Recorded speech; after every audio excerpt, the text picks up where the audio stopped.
see everybody here. My name is Glenn Booth. I am the Canadian sales manager for Levy's Leathers, and we are the world famous guitar strap company. And fun fact, we're all made in Canada, in Antigonish, Nova Scotia. So who knows where that is? You play there, okay, all right. So the bustling metropolis that it is, and we've been in business 46 years.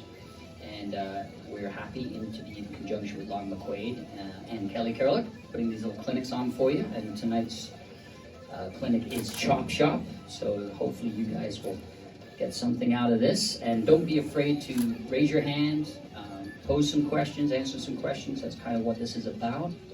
Also, we're doing a little strap giveaway with our new Right Height Series straps here behind Kelly. So it's the greatest innovation in straps since the strap began.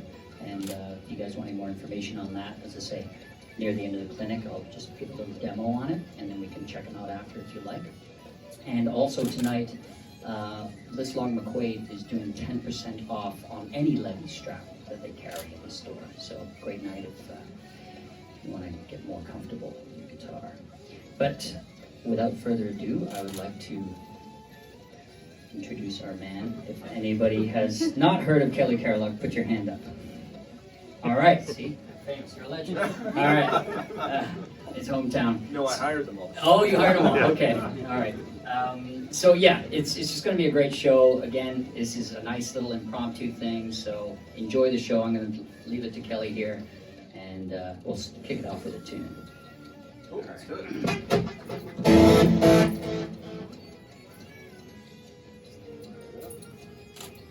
MP3 player, new technology. For me it is. The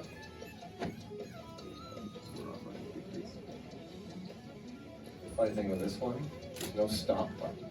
So as soon as this one is done, you're going to probably hear the beginning of the second one before I get a chance to stop it. So don't laugh. There we go.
They're going to invent a stop button next. I can feel it.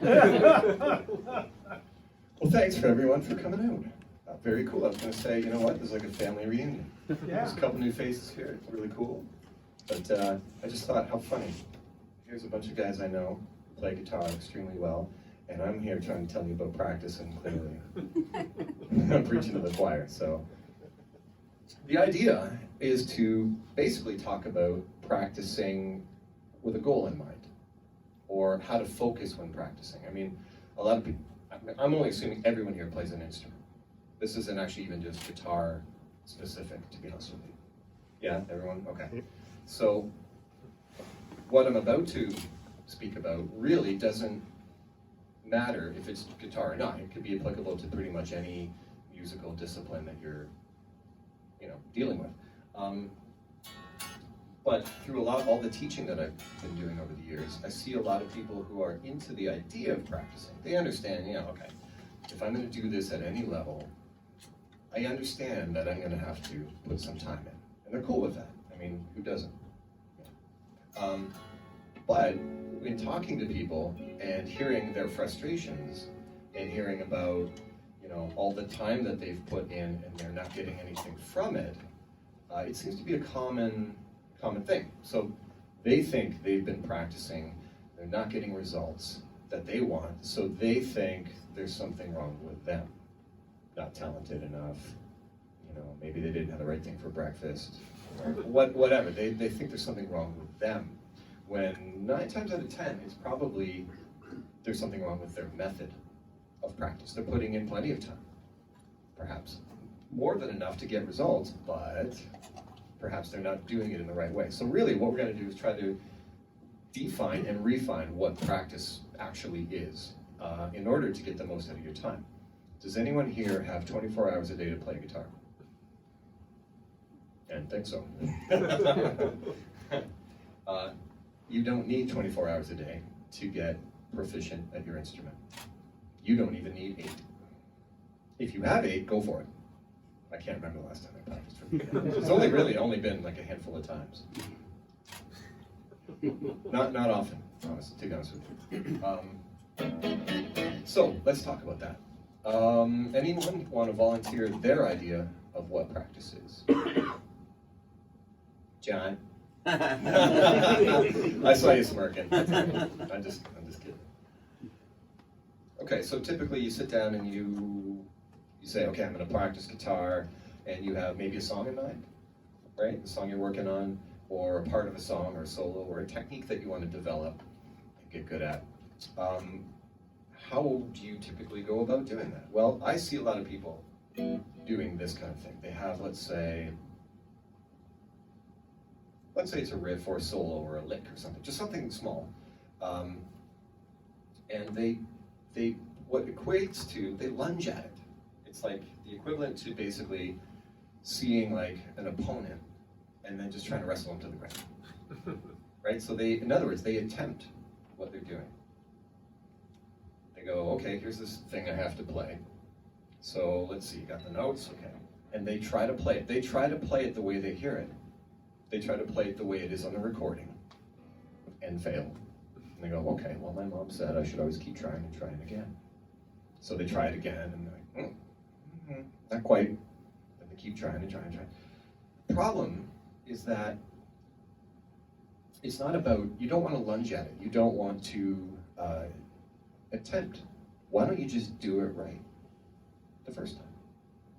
Here's the thing, everyone's like, well, of course, if I could do that, I wouldn't be here, right?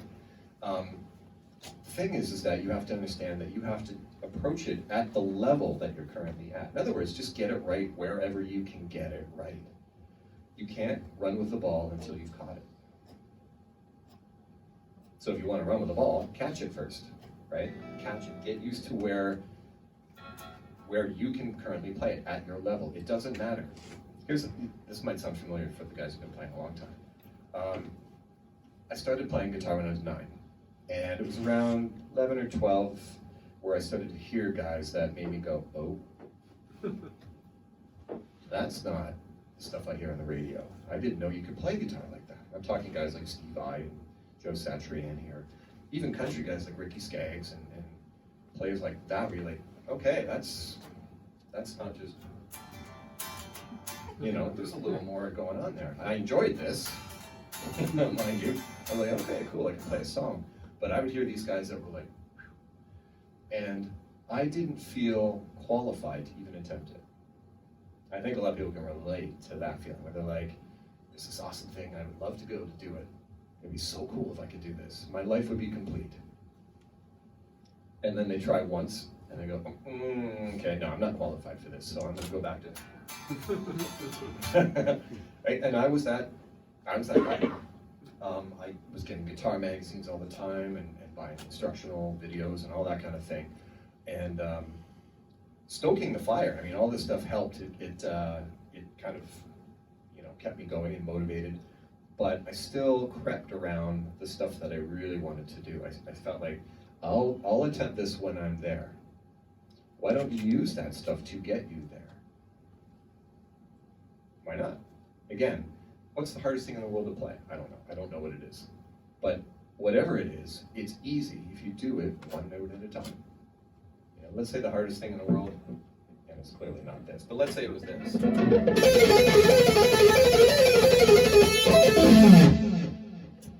Let's say it was that. And, you know, someone who's going, might go, yeah, right, I don't think I can do that. Well, how tough is this note? That's where you got to start, right? That one, and back to that one.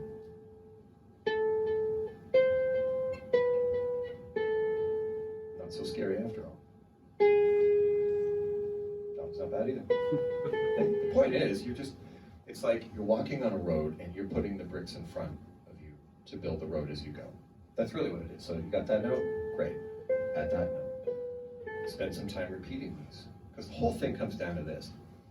Repetition is where you're going to get your momentum from, where you're going to get your speed, or whatever. It's your muscle memory calculates everything that you do. Good or bad, by the way. All right, so if you do something, if you lunge at it like we were talking about, if you run at it like that, and you do it sloppily, and you give it bad information, the muscle memory goes, okay, that's what he wants. And then you go, wait, that's not good. I'm going to do it again, but I'm going to do it right. And then you get it right, and then we'll go, okay, that's what he wants. Right, so basically, it takes inventory of everything that you do, almost like a file folder, so that the next time you go to do it, it pulls one of those files. Which one's it going to be? Is it going to be the good one, or is it going to be the sloppy one? So if you've done more sloppy ones than good ones, you know, it's not really working in your favor. So the idea is to just get it right at whatever tempo you can and start there. And here's the thing that I think a lot of players even go, so far you're not telling me anything new. I get this. I still suck. Here's the problem. A lot of players, what they do is they get it right a couple times, and then they try to ramp up already. They're like, okay, next one, right? Next level, next metronome setting, next whatever. The problem is you need to stay there until you're not good at it, but you're great at it. And that can take longer. It could take several minutes, it could take an hour, it could take a day, or maybe more, at that one tempo. The temptation of boosting it up higher and higher is what kills us in the end, right? That's what puts us right back down, because we're not ready for that yet. Are you great at it at that speed? You'll know. You'll know, because you can fall out of bed and just play it at that speed, and you're like, okay, cool. Then you can ramp it up.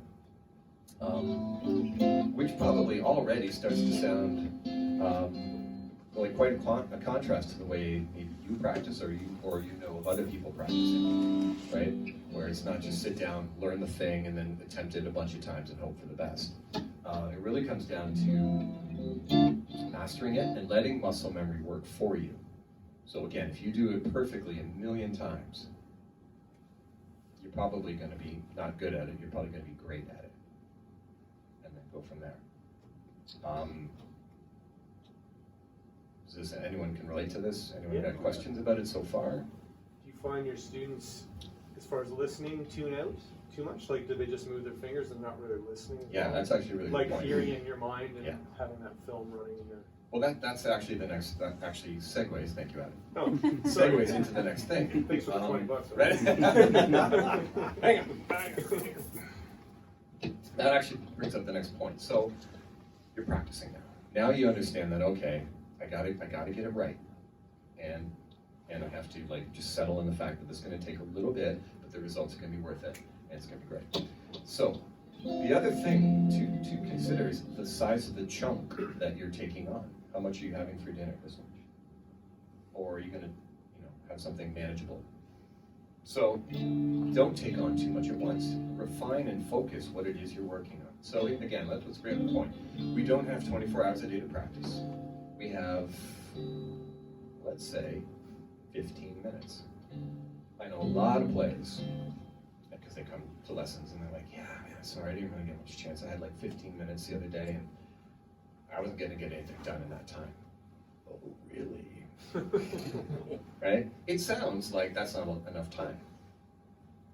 It sounds like, you hear about players who play for 3 hours a day, 8 hours a day, 16 hours a day. So you hear 15 minutes is the time that you're allotted that day. That's nowhere near 8 hours or whatever. So we tend to dismiss it and go, well, never mind, I'm just gonna go do the other thing I have to do. Let's say that the lick let's use that same lick as our guinea pig.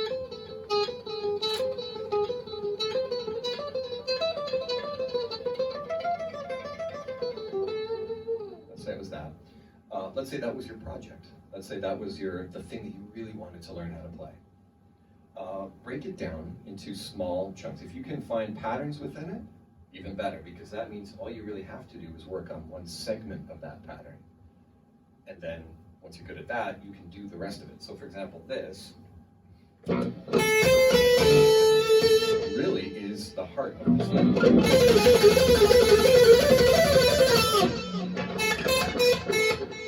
That's the pattern. You have A, C, D, A. And then that form of low note, high note, middle note, low note repeats. The notes change, but that pattern comes back as low note, high note, middle note, low note. So really, if you have the one down, the rest of it is not going to be nearly as hard to learn or to get under your fingers. So you have 15 minutes. How many times can you do this in 15 minutes?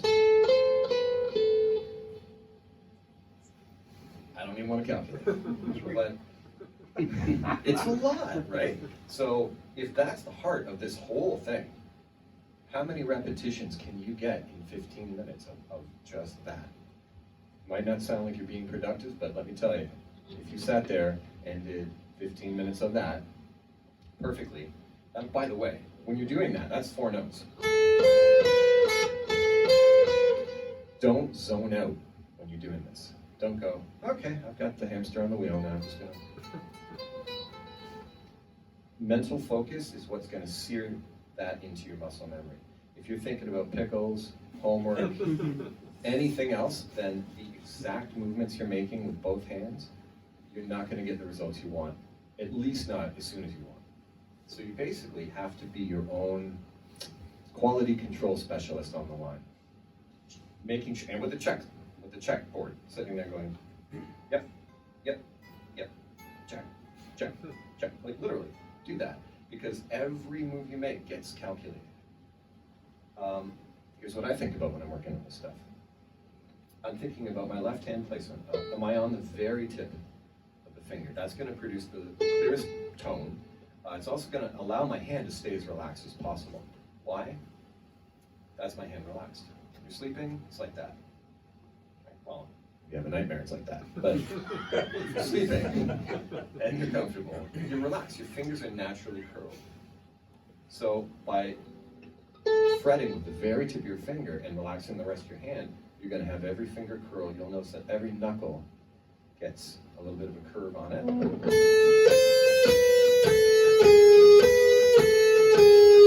And you make sure that you fret the note right next to the fret. These are all basics, of course, but again, I'm thinking about this stuff as I'm going through 15 minutes of repetition on this thing. I also think about the right hand. I think about, A, am I hitting it with the correct pick strokes. My goal here is to alternate pick it. Am I picking too hard? Are all the notes coming out even and clear? Are some notes louder than others when I don't want them to be? Am I moving too much?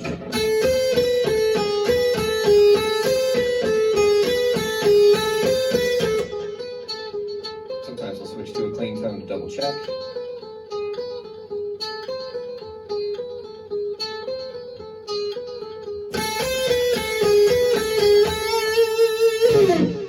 Ladle that on for 15 minutes, and you can take breaks. I'm not saying 15 minutes without stopping. It's smart to take a break every 5 or whatever. I actually bought a kitchen timer for that purpose. Like, yeah, I went into a dollar store, and I don't know about you guys, but I can't be in there for very long.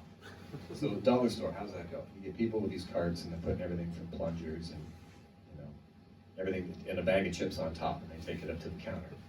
Well, I go in there, and I'm like a SWAT team specialist. I know exactly what I'm looking for. I want the kitchen timer, and I want out. I find one, I take it to the counter, and the girl's like, "Is that all, sir?" "Yeah, that's it." "Don't need a bag. Get me out of here." So I got this cool kitchen timer, and I set it for 5 minutes. And I basically just do my repetitions based on that timer. What's the big deal? It's psychological. It's purely psychological. If I don't have a timer, I'm going to stop when I'm bored. If I have a timer, I'm going to stick to it because I'm not going to lose to an egg timer. There's no way, right? That's it. It's all it is. It doesn't judge. It doesn't do anything. It just counts off the time and then goes bing at the end. And then you're free to do something else or another round of repetition. It holds you to it.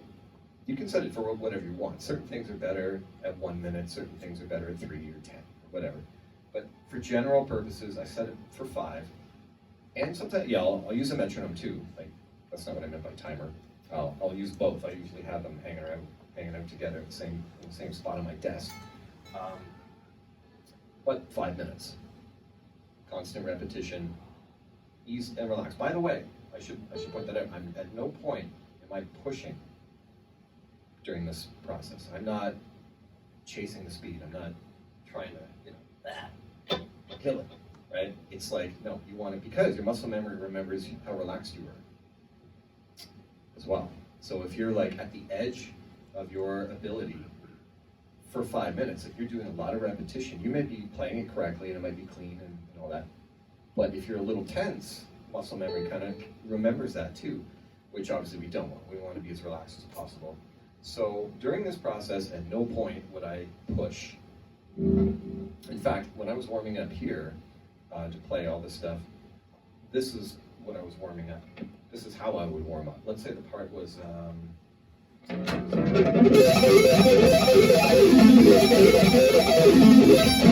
say something like that. I would be.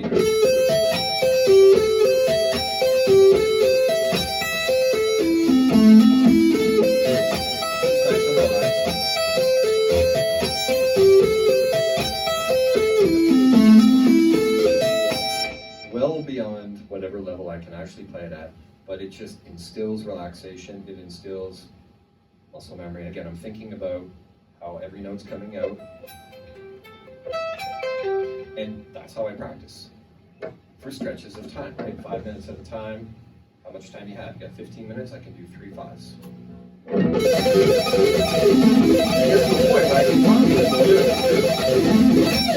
So that's it, and a lot of people go, "You make it look so easy. It's so easy." Well, it is at that point. When you get it to that point, it is. You're not strained at the face and making funny noises like at least the piano player jazz band, right? It's nothing like that. Those are voluntary at this point if I want to do that. So those are the things. Now, again, look back at the scenario of the guy coming in and he's muscling his way through stuff and getting frustrated and practicing less and less because he's getting frustrated. And contrast that to the focus that we just talked about and the results that you get. One little thing, right? 4 notes. If you can do that, then you can do this.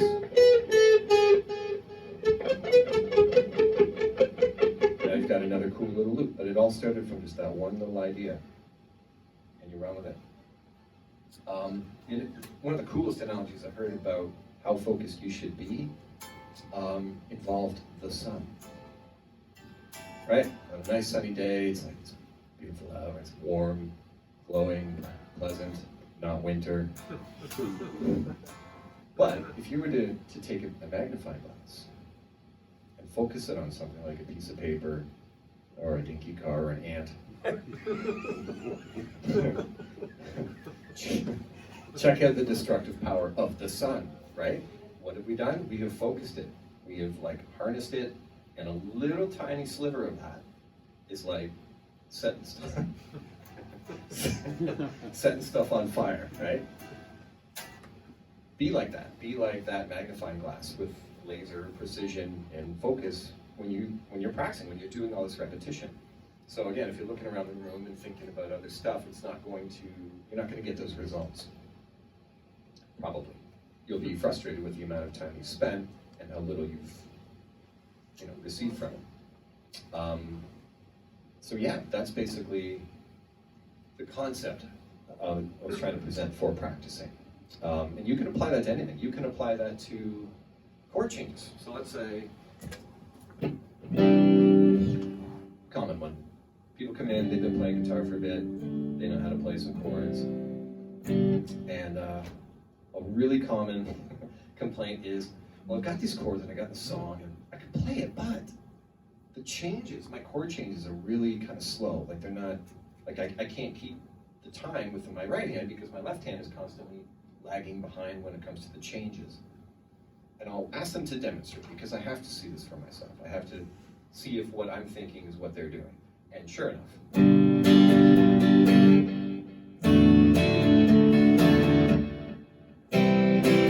they're like, see? I'm like, yeah, I get it. And I was there too. And what I find is the common antidote to that is, people will say, well, just keep doing those chords over and over again, keep changing them, and eventually you'll get good at them. But why aren't you good at them? Why aren't you good at the chord changes? Well, I took a look at this person who's demonstrating for me, and I noticed something. I noticed that these two fingers came down right away, then these two sort of came in late. It's like they were building the chord in front of my eyes. I could see the construction of it. Bang, bang, bang, bang, bang. Or these two, for a D chord, these two come in right away, because they're at the same fret, so you kind of pick that up quickly, and then this one finds its spot later. Right? So in other words, you're seeing piecework, you're seeing like the assembly process. That is why you can't do your chord changes. You need to get instant at all of these chords.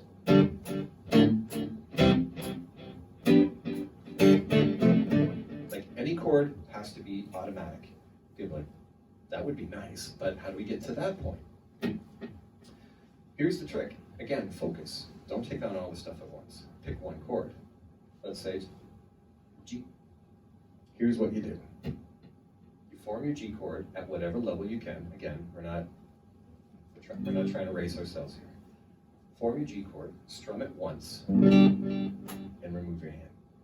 And by remove your hand, I mean slap your knee. Don't go like this. What I'm explaining is not going to work if you keep the form of the chord and think your head has the game. Disassemble, completely take it away from the neck. Keep doing that. Set your timer for 5 minutes. How many times can you do that in 5 minutes? It takes thousands of repetitions for it to be automatic. How many can you nail? How many can you get off, out of the way in 5 minutes?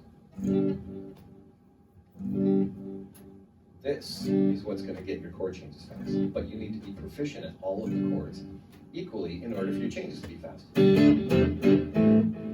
All those chords are automatic now because you spend time doing them individually. Here's the thing, 5 minutes, take the common advice of go between the two chords over and over. You want those two chord changes, the two chords to be changed quickly, do the two chords over and over again. For 5 minutes, that chord is only getting 2.5 minutes.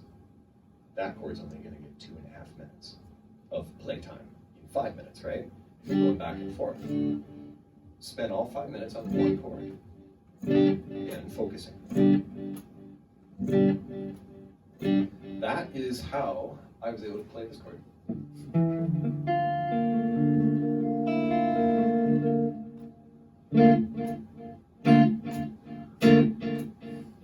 I have to explain the story of this chord. I have a lot of guitar magazines, as anyone who's been to my place knows.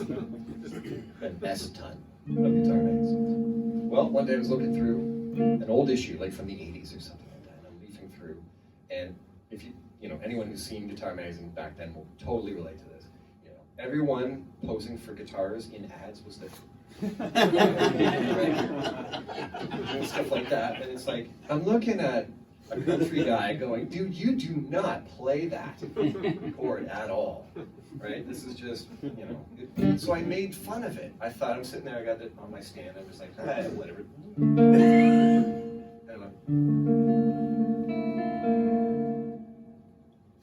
sorry for making fun of you, 80s guy. This is an awesome chord. So I wrote it down because I knew I wouldn't remember it. But I could not play it, you know, instantly. I had to sit there and like do the piecework. And only after a while. By the way, what chord do you think that is? What does it sound like? Furnished flat. Right? Demolished chord. Major demolished, right? Exactly. That's a good question, actually. No. It sounds minor, doesn't it? It sounds very dark. I took inventory of the notes. I wrote them down, and I'm trying to arrange them in a chord form. Turns out, it's a B major 7. It's the same as that one. Or that. Or that. Or that one. All jumbled about, right? I've got, you know, the 3rd is in the bass, and the 7 is in next in line. Here's why it's minor sounding. The 7 and the root note are playing jaws on you. On 2 different strings, so there's that tension. If I took this note out, it's just a B flat. There's B flat major 7, sounding less sweet than it normally does. Yeah. So anyway, pretty cool. But there's an extreme version of how that would actually work. Except for that one. But that's what I did. I just formed it, and again, it was slow as heck because I just learned it, and it's not comfortable Was looking. that Satch? No, I literally was trying to imitate those goofy pictures, and Oh, I didn't know if he did like that. or It's similar to. similar sounds like Yeah. Yeah. It's got the same sort of like stretchy. yeah. It's like Change of Seasons. But yeah, no, it literally was just like a fluke. I was playing it one day though, and I arpeggiated it, and it sounded extremely familiar.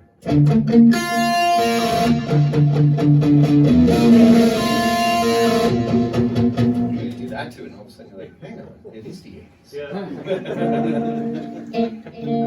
In the set list. Exactly, yeah. It might be on a set list. See, I don't- yeah. Okay, so I think it might be time to do another tune. Shall we? Wrestle this Engage thing. rock light. On.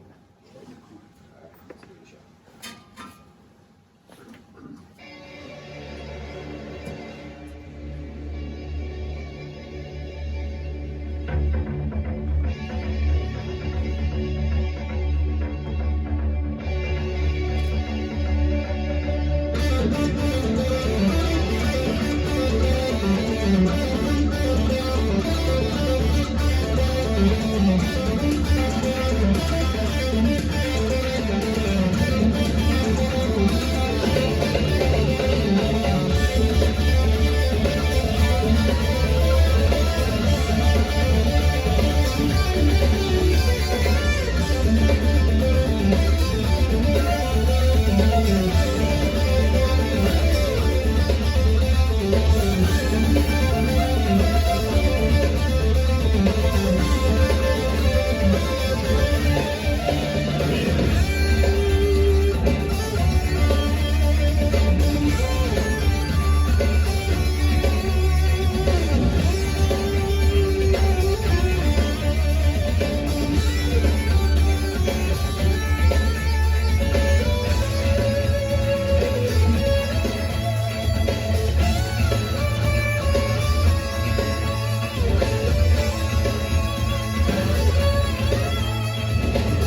Thank you. I managed to stop it before the first song came back on. You changed a couple of notes. I changed most of them, actually. So that was from a project called Sound Chaser, which has been a fun thing to work on. I actually worked on it with Steve. Steve was the drummer on that. So all mistakes were his. And I don't make mistakes, I change arrangements. that's classic. And album number 2 coming out soon. Yeah. We're getting close. Yeah, it's been a fun thing to work on. Very atmospheric, eh? It's sort of like it just sort of goes, right? There's no like verse, chorus. Well, there is kind of in that song. There's sort of a structure to it and parts that come back. But in a lot of those tracks, it's sort of like it's just a mood, man. Yeah. Actually, I ran into one of our followers, I guess you could say, who took the pictures at Art's place, and he pulled me off to the side and he goes, "I'm really looking forward to number 2." He goes, "But don't give me the CD version. Like, don't let me buy it off for the car. You know, I'll MP3 it and I'll do it at home." And I'm like, "What?" He's like, "I put the CD in the car and I forget where I am. Like I literally drive right by my own town because I just get lost." And I'm like, you need a louder GPS, my friend. So, any questions about things we've been talking about thus far? Any concerns, or anything that you are personally experiencing in your own playing that you want to get better at? Jeff. How much time do you dedicate to learning new songs versus learning new licks versus writing your own stuff? It really depends on what's on the plate at the moment. So, I can't remember the last time I learned a song just for fun. Because, you know, Jack Sith or Prismind, or Jack Sith, we learn songs all the time, but because we have to play them at a show. Writing is pretty frequent, so quite a bit of time for that. But there's so many things on the plate at the moment that I have to literally book appointments with myself. I go, "Hi, you have to be here at this time for this." I'm like, "Okay, thank you." So, for example, I have to go, okay, I'm going to work on some Symfinity recording today. Tomorrow is going to be this. Because it's like, you just get overwhelmed sometimes and end up getting nothing done, right? Exactly. So I got to a point where I had to like schedule things to get them done. I don't know if that answered your question or not, but more guitar specifically, like, okay, how much do you spend working on licks and stuff? What I try to do now is work, well, again, it has to do with what I have on my plate. So, like, for example, to get ready for these clinics, there were certain things, and again, I use that laser focus kind of thing. I go, okay, what are the make or break licks or parts that I have to be better at? Because I'll go through the songs and go, oh boy, I haven't played that in a while, right? And most of it's cool, but then there's those 1 or 2 little sections that you're like, really, man? So those become my exercises. Those become my things that I repeat over and over and over again. One of them was in the first song, the part that went. A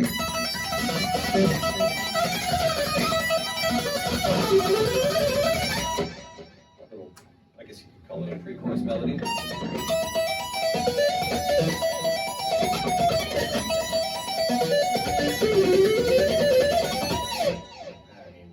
It's pretty stretchy and takes some time to get.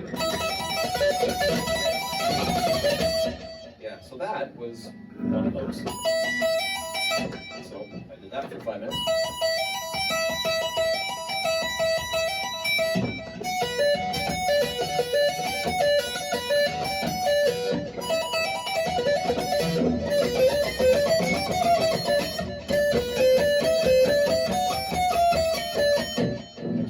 these little pieces and broke them down and applied the little repetition and all that kind of stuff to it. So that was one exercise which I would spend, say, 15 minutes on in little 5-minute chunks. Another one is in the next song you'll hear at the end. I'm not even sure I'm going to be able to point it out.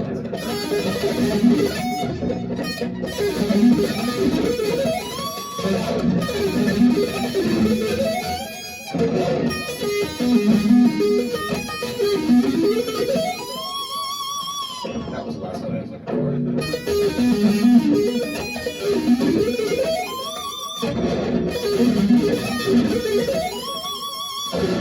Yeah, as you can tell, tons of fun on that one.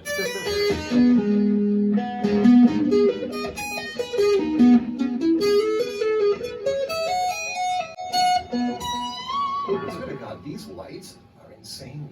It's like blinded by the light, no doubt. I'm not playing any Man for Man tonight. There, I have to lean into it. But things like that, I would have to isolate and spend time on and get them to the point where I felt comfortable. Because the other parts of the song maybe didn't need it. You know, there's not everything is going to be hard and not everything is going to be easy. So you have to pick those moments, especially with limited time. Which brings me to, I suppose, another point with this stuff. Let's say you get some of these things worked up. You get some of these licks together. Like, let's say there was one you were working on that had sort of contour like this.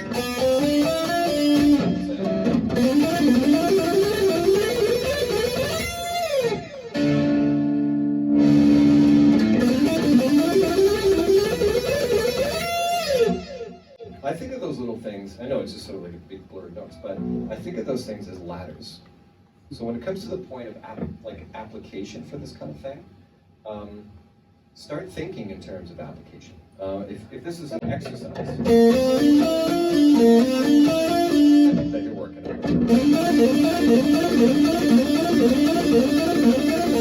it's just sort of like this repetitive, circular sort of thing, which makes an excellent picking exercise, by the way. You end up with two types of string crosses there. I mean, outside on the beginning, right, which means a downstroke on a lower string and an upstroke on a higher pitched string. Some players find that easy, some don't. And right at the end, there's an inside string cross, which some people find easy and some people don't. So this little 6-note figure actually makes a great little picking thing that you can loop. My point is that once you get somewhat comfortable with this, try applying it. Try putting it into your playing, your music, or whatever you do. For example, let's say you learned it like that.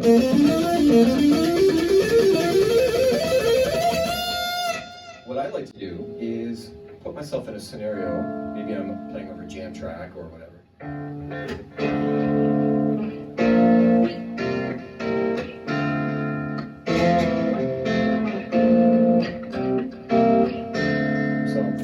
I wish I had like Stomp and Tom Stomp board here so I could actually keep time and give you an idea of the beat time.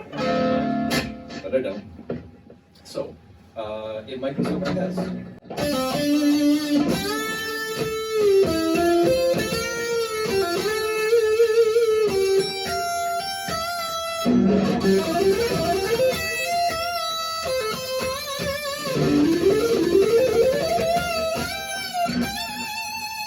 See here, right there at the end. I use that little loop, that little pattern, to get me to a higher note. So I heard like a target note, I heard to get there. This little ladder taking me there. They don't have to be played excessively. They don't have to, you know what I mean? Sometimes the coolest fast licks are immediately tempered by something else, like a bluesy little whatever. Like, for example,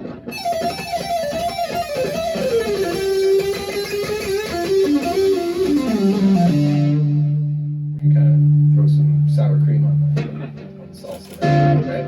So that's the way to do it, is always think in terms of musical composition, like something slow and flowing is going to sound prettier if the next thing isn't slow and flowing necessarily, right? So it's always about contrast. So these little licks, you know, you think of them as exercises, and a lot of people stop there. They just go, okay, cool, I got this lick. And then they go back to playing regular stuff, right? Why not take that thing and try to integrate it, right? There's a million examples of that. In fact, there's another one right there. It's literally 4 notes played in a group of 9. So in other words, I'm still in D minor. Theory heads. It'll be A, G, F, E. Then I go back to F, G, and then I play the A, G, F again. So in other words, nothing exciting when you play it that way. But let's say you crank it up a little bit.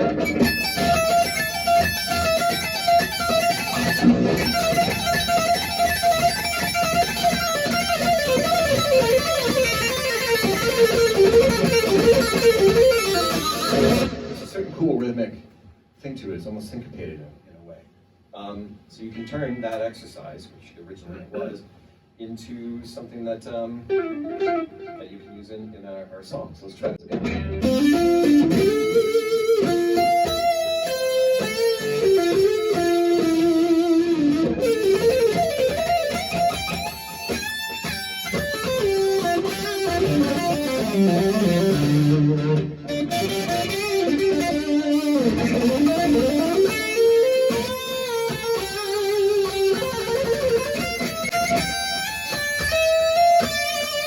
So any of these quicker little phrases, they're meant to get me to the next musical idea.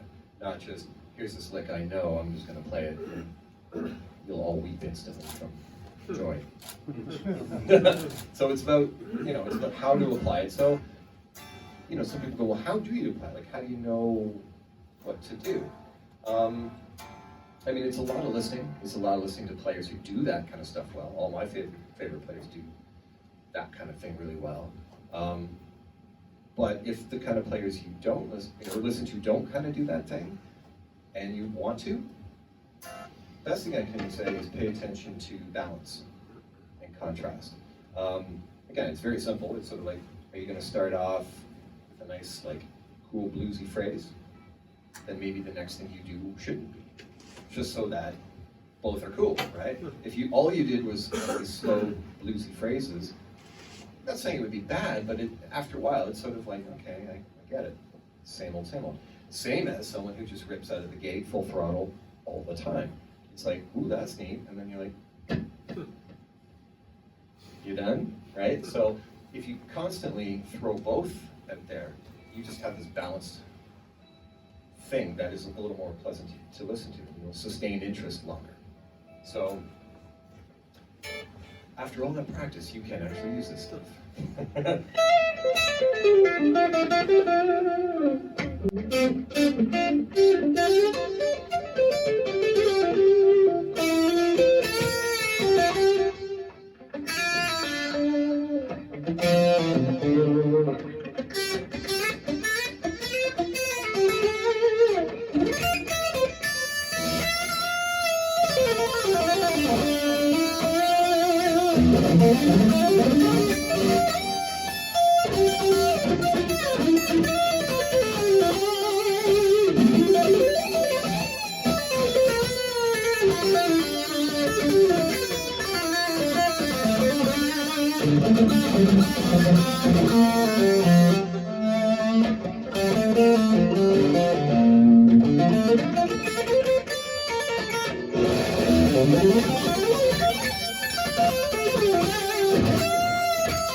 And so I'm trying to balance things out a little bit, best I can. That's off the cuff, but anyway, these things just kind of fall in the lap after a while. You showed me a thing at my place with the different picks you've been using and how they sound.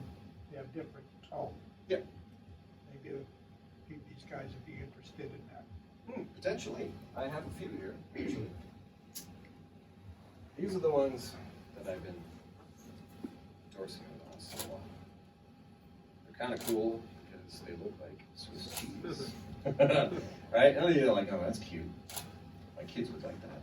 But really, the guy who makes these, Pete Bukowski, I think he's in Arizona, he's been following some of my stuff on Facebook, and he sent me a message, and he's like, would you be interested in like a sample pack? Because, you know, I've been checking out what you do, and I think I'd like to see what you think of them. And I'm like, sure.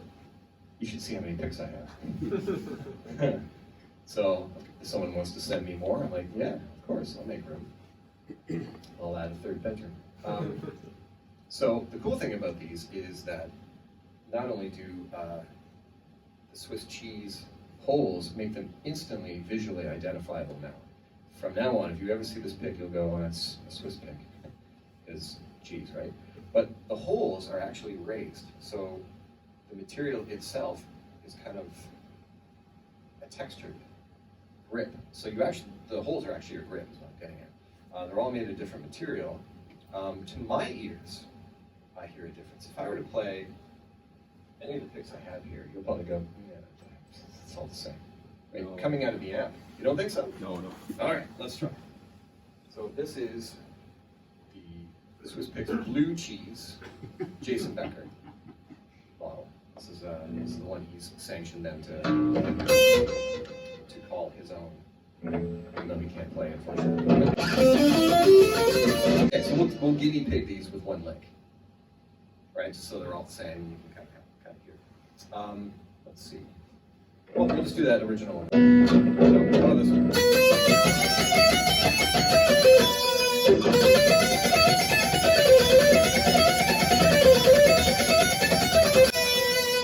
And then we will check out this new Ibanez pick called the JTC Jam Track Central. This one's significantly thicker. I think this is like 2.5 mil.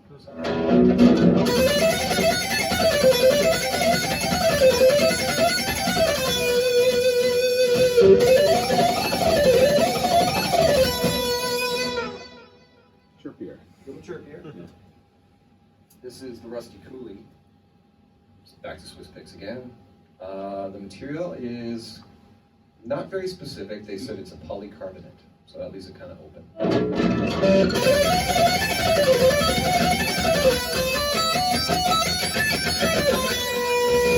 So just those three alone. Here's Becker again. Here's the Ibanez JTC. And Rusty.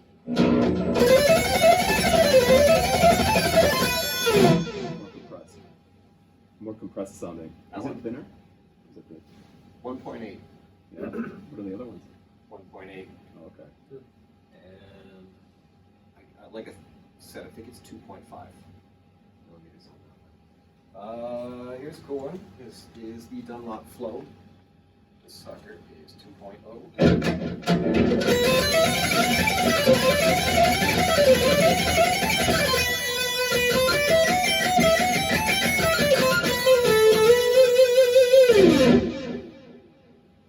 I feel the difference. I think that's the idea, is that a player will feel the difference and infer, they'll think that it sounds different. Some of them do. Some of them definitely have a chirpier sound, and some of them have a little more tight thing going on. Strangely enough, I don't think I brought my favorite one. No, they're all sharp tips. They are, yeah. No round. No. That's a good observation and a good thing to bring up, because that will definitely make a difference, right? If you have a standard pick has a tip, but it's a rounded tip, right? You can still tell it's the pointiest part of it, but it's still not pointy. I like mine pointy. I find that just clearer. There's just more clarity. It makes you almost, I don't want to say you have to work more, but it makes you focus on the very tip of the pick, right? So here's a cool one. Have you seen these, the Ernie Ball Prodigy series? Yeah, this is one I have several others, but this shape I just picked up yesterday.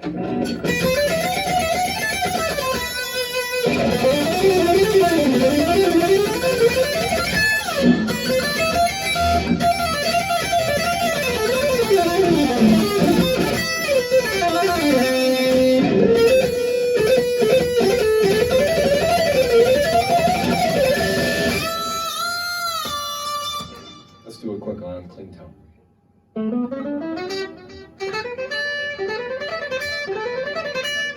there any ball? Blue cheese, Jason Becker. The green rusty coolie, which everyone thinks is glows in the dark, but it doesn't. The Ibanez Clear 2.5. And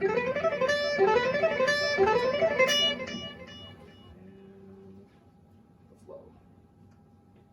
It's definitely more pronounced on a clean tone, right? With all the extra compression gain. So, yeah, picks make a big difference. If the pick that you use just because it's convenient and you got it in your pocket, you might want to reassess. I used to get, you get your first guitar, and the shop owner's a nice guy, so he goes, "Here you go, son. Just here's a handful from our bucket, right?" And it's got the name of the music store printed on it, right? And they're usually flimsy as all. Yeah. I thought that's what a guitar pick was, and that's just right. I've never seen them before. I've never had a guitar before, so I get a flimsy pick with a store name, and I thought, cool. But after a bit, I'm playing, and I noticed that maybe I was just strumming too aggressively, but they would rip. You ever break a nail? It sucks. It's sort of like that. It's kind of right through the pick, and I had half a pick, and I'm like, whoa.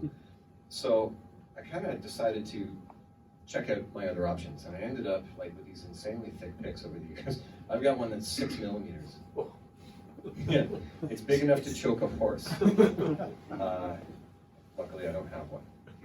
But what a difference in tone, in feel, in just the way the strings, where the pick glides over the strings, right?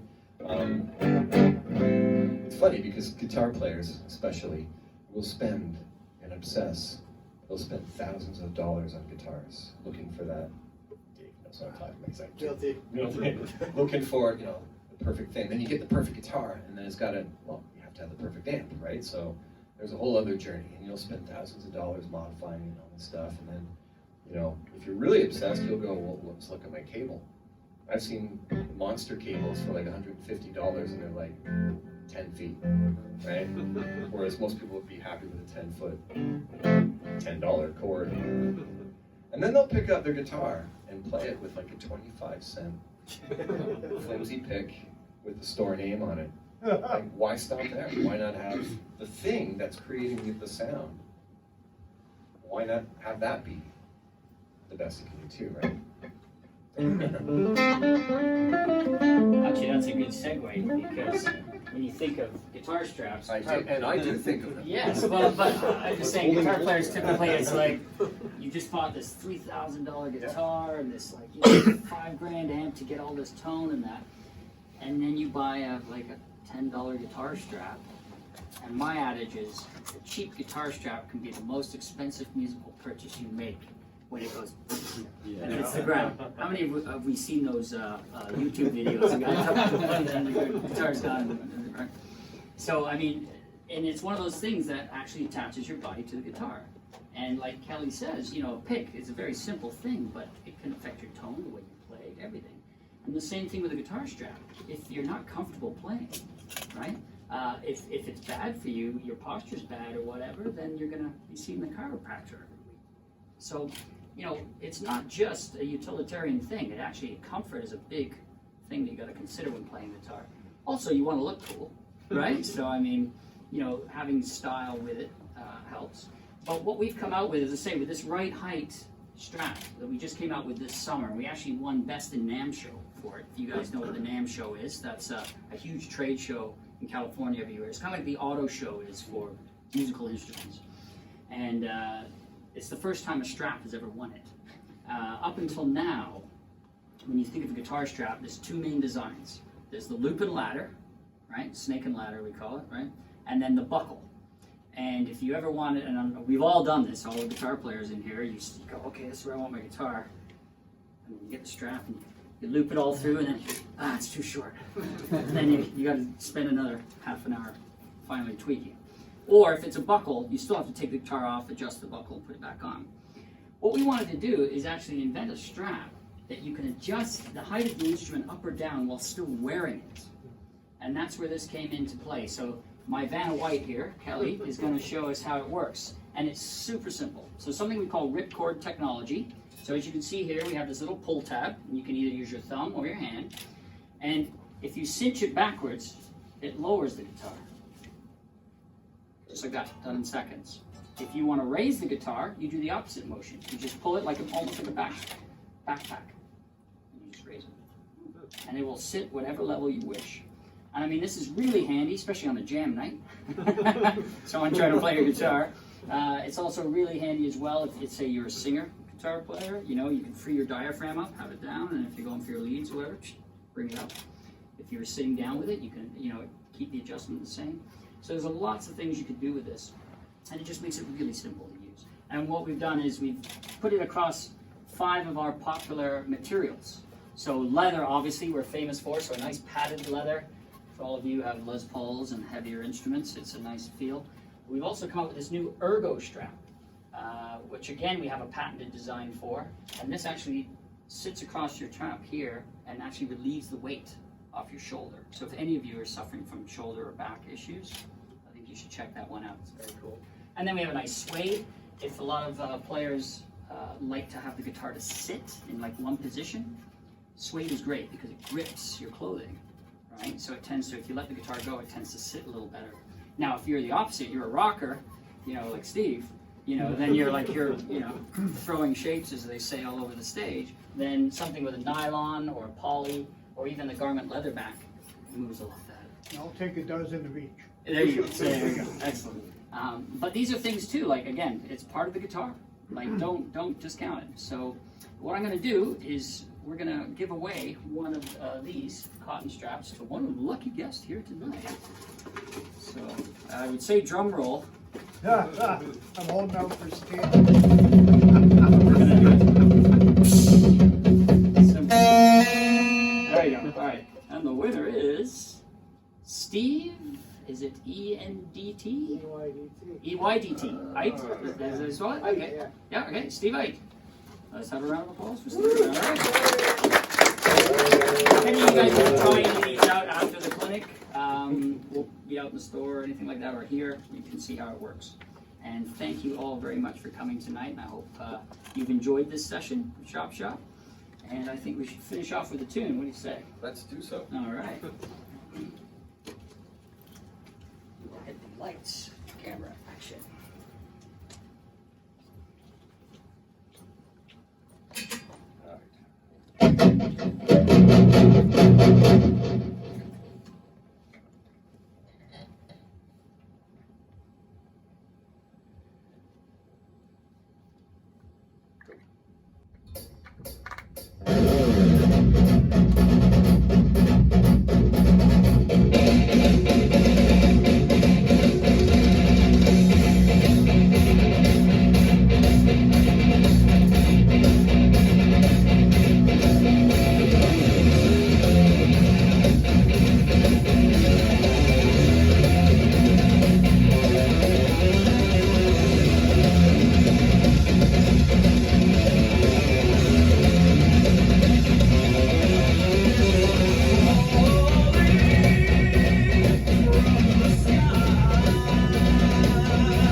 That's one of the only times you'll see me tap dance.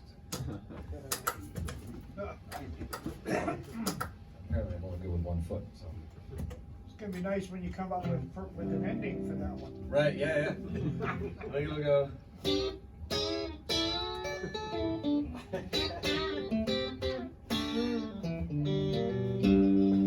That's Right. Well, thanks very much for coming out, everyone. Pretty cool for Thursday night. cool.